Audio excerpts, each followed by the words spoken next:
इसके negative and positive तो बताऊंगा, बट पॉजिटिव्स कुछ ऐसे निकल के आ रहे हैं ना जिसकी बेसिस पे मुझे बहुत दिक्कत हो रही है कि नेक्स्ट गाड़ी कौन सी लूं। कि मारुति भी मुझे लगता है यार बीट नहीं कर पा रही इसको। जमीन आसमान का अंतर है भाई।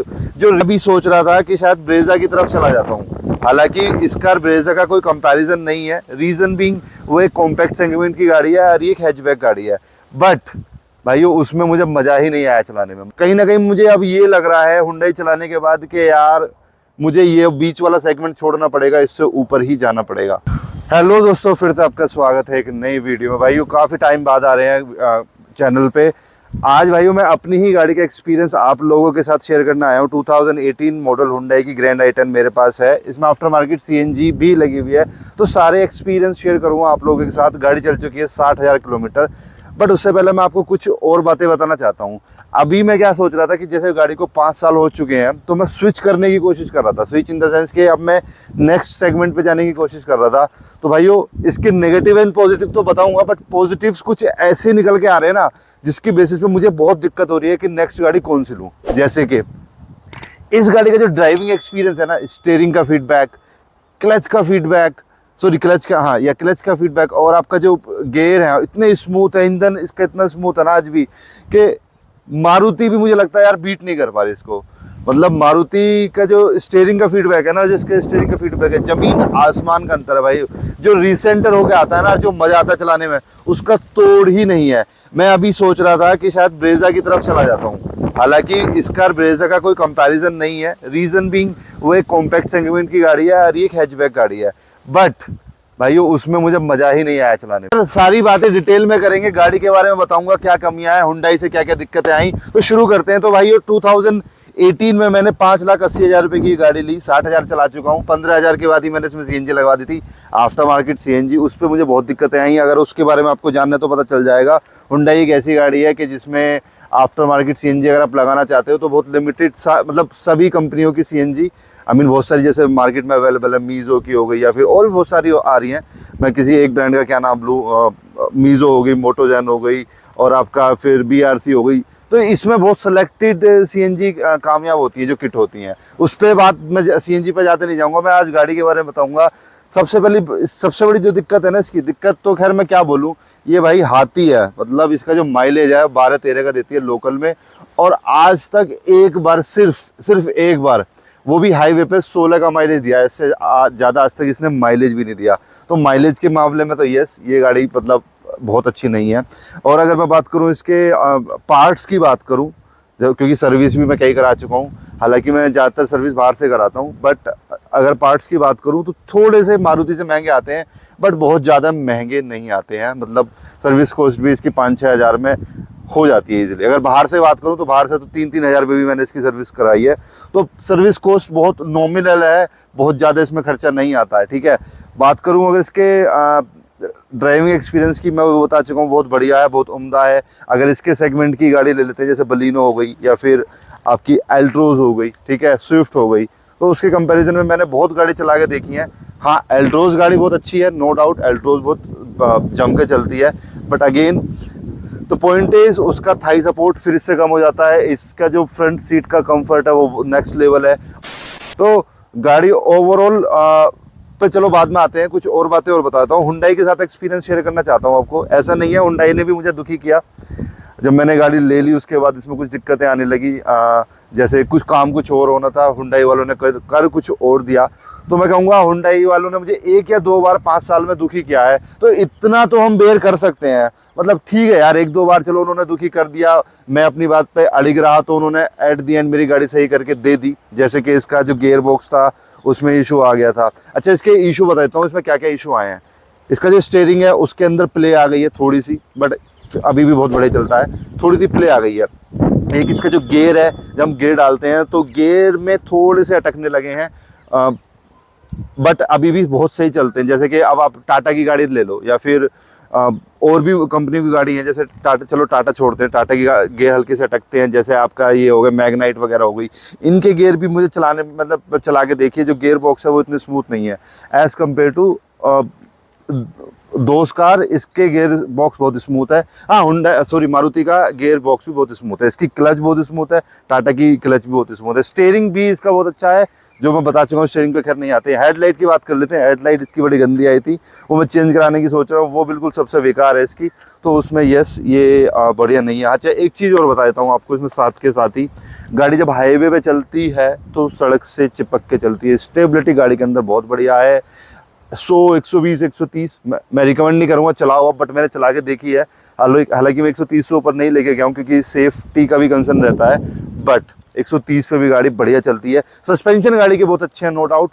सस्पेंशन थोड़े सॉफ्टर साइड है, तो कभी भी दिक्कत नहीं आई है। लॉन्ग जर्नीज मैंने इस गाड़ी से बहुत कर ली हैं, ठीक है। अब बात करूं अगर गाड़ी का ओवरऑल कि भाई गाड़ी की तरफ इसकी तरफ जाना चाहिए नहीं जाना चाहिए, तो मैं आपको एक बात बताऊं, आज की डेट में इस गाड़ी की सेल थोड़ी कम हुई है जब से हुंडई की एक्स्ट्रा आ गई है। तो अगर आप ये सोच रहे हो कि यार हुंडई मतलब इस पर डिस्काउंट पे चल रहा है, तो अगर आप ये सोच रहे हो कि हुंडई ग्रैंड i10 नियोज लेने का, तो भाई आंख बंद करके ले लो, बहुत बढ़िया रहेगी। बस माइलेज का मैंने आपको बता दिया, माइलेज इसका वाकई में कम है, तो यस वो तो थोड़ा कम है।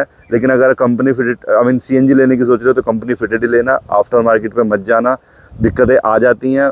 और बहुत लोग मैंने परेशान होते हुए देखे हैं। परेशान लोग होते हुए कैसे, जैसे कि इसमें एक दिक्कत सबसे कॉमन आती है कि चलती सीएनजी पे है लेकिन पेट्रोल भी कंज्यूम करती रहती है।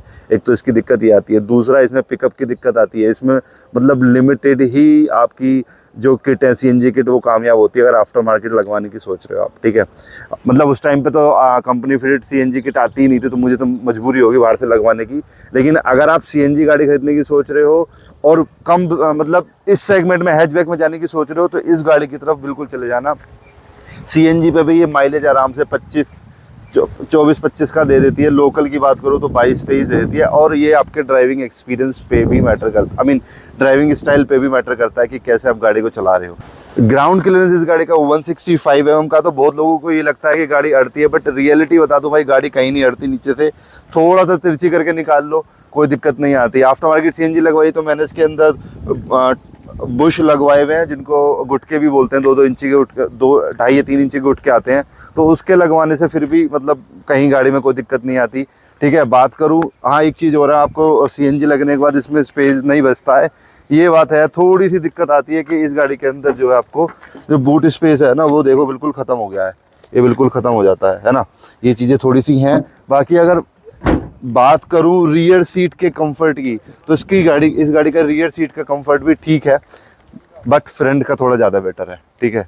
ये चीज़ें भी इसके अंदर है। ब्रेकिंग सिस्टम बहुत अच्छा है। ब्रेकिंग सिस्टम मतलब आंख बंद करके यार, मतलब कहीं से कहीं तक कोई दिक्कत लगती नहीं। जो ब्रेक वाइट है ना, उसका तो मज़ा ही अलग है इस गाड़ी में। मतलब मैंने मारुति भी चलाई है, मारुति की बलिनो चलाई थी और इसे चलाया, तो मुझे डिफरेंस फील हुआ कि यार उसके ब्रेकिंग सिस्टम में इसके ब्रेकिंग सिस्टम में ज़मीन आसमान तो नहीं कहूँगा, बट हाँ एक अंतर है। वो ये जो ना, मतलब जैसे the moment you touch it होता है कि हाँ ब्रेक लगनी शुरू हो गई, उसमें आपको प्रेस करना पड़ता है थोड़ा सा। मारुति की गाड़ी में ये डिफरेंस है, बट मारुति की गाड़ी भी अच्छी है। अच्छा इंजन की बात कर लेता हूँ। इंजन इसका आज भी साइलेंट इंजन है भाई साहब, मतलब इंजन के अंदर कोई केबिन नॉइस वगैरह नहीं होती। या फिर शुरू में तो मेरे साथ ऐसा होता था इस गाड़ी के साथ कि गाड़ी स्टार्ट की, दोबारा गाड़ी स्टार्ट हो गई, मतलब मुझे पता ही नहीं चला कि मैंने दोबारा क्रैंक मार दिया, तो ऐसा भी हुआ है। तो ओवरऑल अगर गाड़ी की बात करूं, गाड़ी बहुत बढ़िया है, कहीं भी आपको दुखी नहीं करेगी। आज तक कहीं भी गाड़ी खड़ी नहीं हुई है, ऐसा नहीं हुआ कि यार कुछ दिक्कत परेशानी आ गई हो।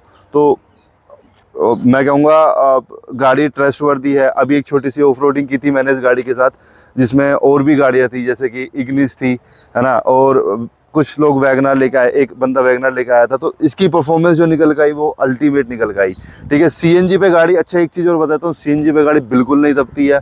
अब इसमें आफ्टर मार्केट मतलब अगर आप कंपनी फिटेड सीएनजी भी लेते हो तो बिल्कुल दबती ही नहीं है। ऐसा फील ही नहीं होता कि यार आप इसको पेट्रोल पे चला रहे हो या सीएनजी पे चला रहे हो। तो ये तो रहा गाड़ी का एक्सपीरियंस। तो ओवरऑल मैं तो कहूँगा गाड़ी से कि मैं, हाँ 1-2 बार हुंडई ने मुझे दुखी किया कि भाई इसके में काम कुछ और होना था, कर कुछ और दिया, दैट्स अ डिफरेंट थिंग। वो हुंडई को नहीं कहूँगा मैं एजेंसी वालों की बात करूँगा कि एजेंसी वालों का वो रोल था जिसमें उन्होंने थोड़ी सी गड़बड़ की, बट ओवरऑल गाड़ी के साथ मैं बहुत खुश हूँ। और भैया लास्टली जो मैंने इनिशियली बोला था कि जैसे ही मैं अब नेक्स्ट गाड़ी लेने की सोच रहा हूँ तो बहुत ज़्यादा कन्फ्यूजन बना हुआ है। ब्रेजा की तरफ जाऊँ, XUV 300 की तरफ जाऊँ, या फिर नेक्सॉन की तरफ जाऊँ। वेन्यू की तरफ मैं इसलिए नहीं जाना चाहता कि वेन्यू गाड़ी का ड्राइविंग एक्सपीरियंस तो अच्छा है, बट अगेन वो एक हैवी गाड़ी है, उसके हिसाब से उसमें इंजन मुझे छोटा लगता है। 1.2 लीटर का इंजन उसके अंदर आता है, तो उस हिसाब से मैं 1.2 तो ऑलरेडी चला ही रहा हूँ, तो मैं क्यों ही जाऊँ। ब्रेजा में मुझे क्या लगता है, एक तो उसका स्टीयरिंग का फीडबैक मुझे बिल्कुल पसंद नहीं है, एक तो सबसे बड़ी कमी उसमें ये लगती है। दूसरा मुझे उसमें क्या लगता है कि जो उसका थाई सपोर्ट वगैरह है वो कम है, ठीक है। तो 2-3 चीज़ें मुझे उसमें कमी लगती है, उसकी वजह से मैं ब्रेजा की तरफ नहीं जाना चाहता हूँ, बट उसकी लुक मुझे पसंद है।